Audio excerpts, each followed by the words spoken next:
வணக்கம் my neighbour, நீங்கள் யாவரும் நலமாக இருப்பீர்கள் என்று நான் நம்புகிறேன்.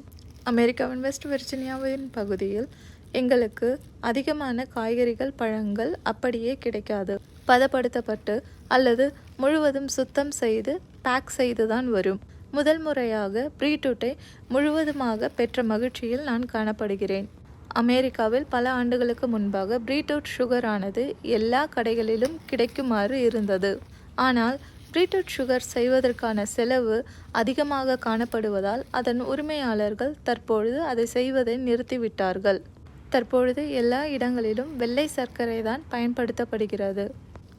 வெள்ளை சர்க்கரையை அநேக நாடுகளிலிருந்து அமெரிக்கா பெற்றுக்கொள்கிறது. பீட்ரூட் சர்க்கரையை செய்வதின் செலவை விட வெளிநாட்டிலிருந்து வாங்கப்படும் வெள்ளை சர்க்கரைக்கு விலைகள் குறைவு என்று அவர்கள் நினைக்கிறார்கள். பீட்ரூட்டிலிருந்து சர்க்கரை செய்திருக்கிறார்கள் என்று நீங்கள் கேள்விப்பட்டிருக்கிறீர்களா? கேள்விப்பட்டிருந்தால் பகிர்ந்து கொள்ளுங்கள். உங்கள் நாள் இனிய நாளாக அமையட்டும். அன்புடன் மரீனா.